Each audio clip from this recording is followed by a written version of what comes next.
So now you can understand when we use English alphabet table for the example in ciphering.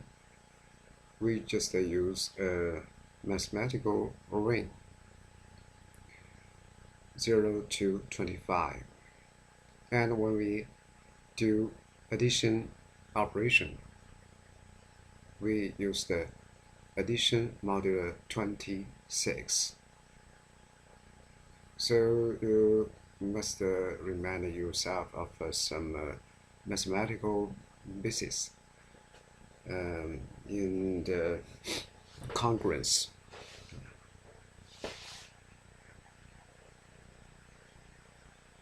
Okay, let's address the addition cipher. In the PPT, we can see there are two sets, x and y. They are equal to each other, and they are all equal to zq, and k equal to zq also.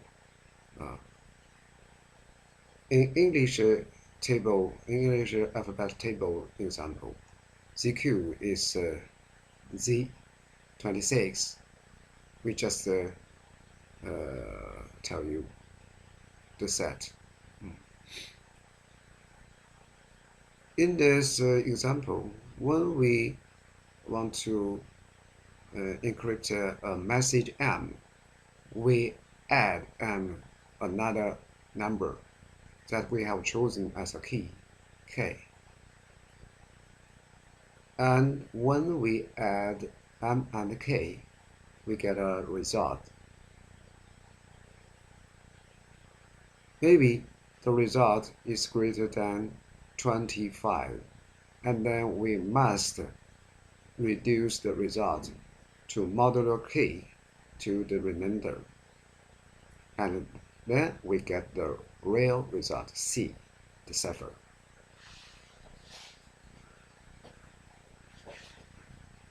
So I have a question for you.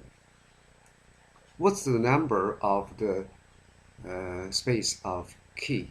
What's the number of elements of a space of key?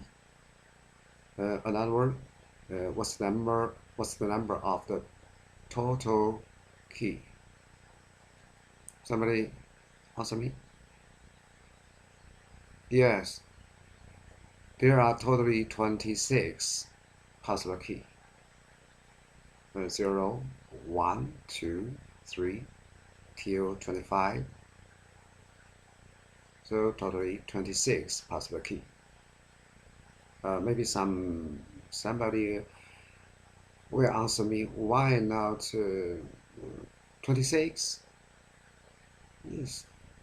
In fact, in modulo 26 operation, 26 itself is 0. Do you remember? 26 is congruent to 0 modulo 26. That's the real reason of that. Okay, let us open our mind to think about another type of cipher. Now we have used the addition of the ring. Then we simply can think about multiplication in this ring.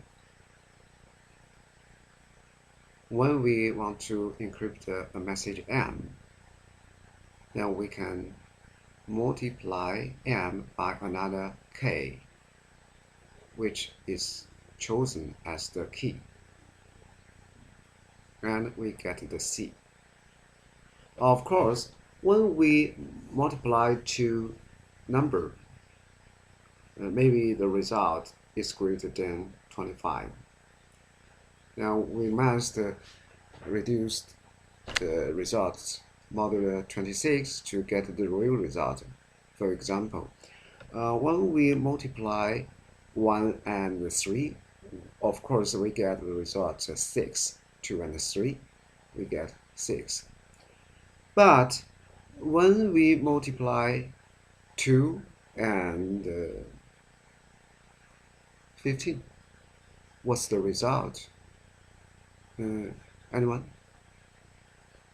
2 and 15. Yes, the result is 4.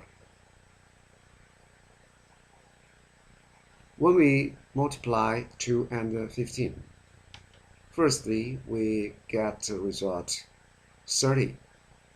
But if 30 is greater than 25, so we must reduce 30 modulo 26,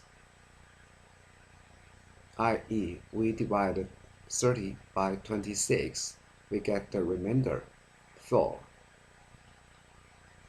This is the core sort of the multiplication cipher. Of course, we must consider how to decrypt these two types of cipher. In addition cipher, when we want to decrypt C, we just minus C another number, minus K from C. Also, modulo 26, we get M.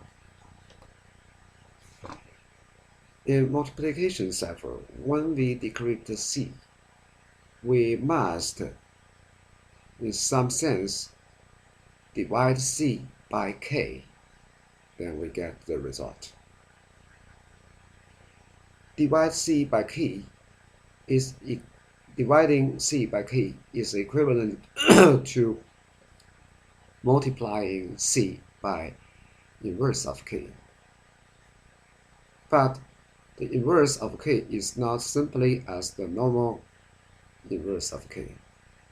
The normal real side, the inverse of 5 is 1 over 5. But in this environment, the 26 ring, we can't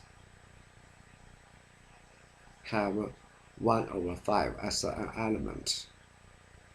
So what's the meaning of inverse of 5? We can assume the inverse of 5 is 8. Then we want to know what a multiplying 5, then we get 1. Let us try. Yes, it's 21.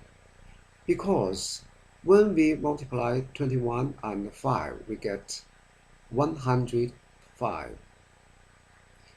And because 105 is greater than 25, we must reduce it by dividing 26. And 105 dividing 26, the remainder is 1.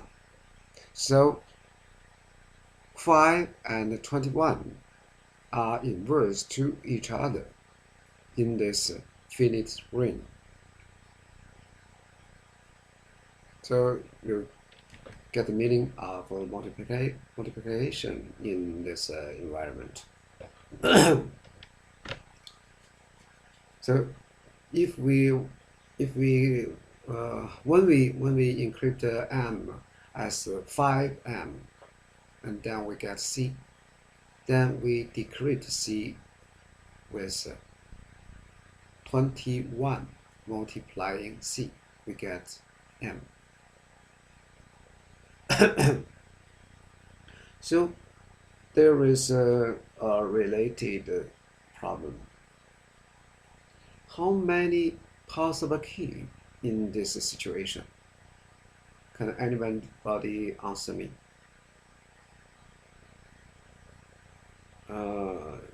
This problem is not so easy. But when you remember something in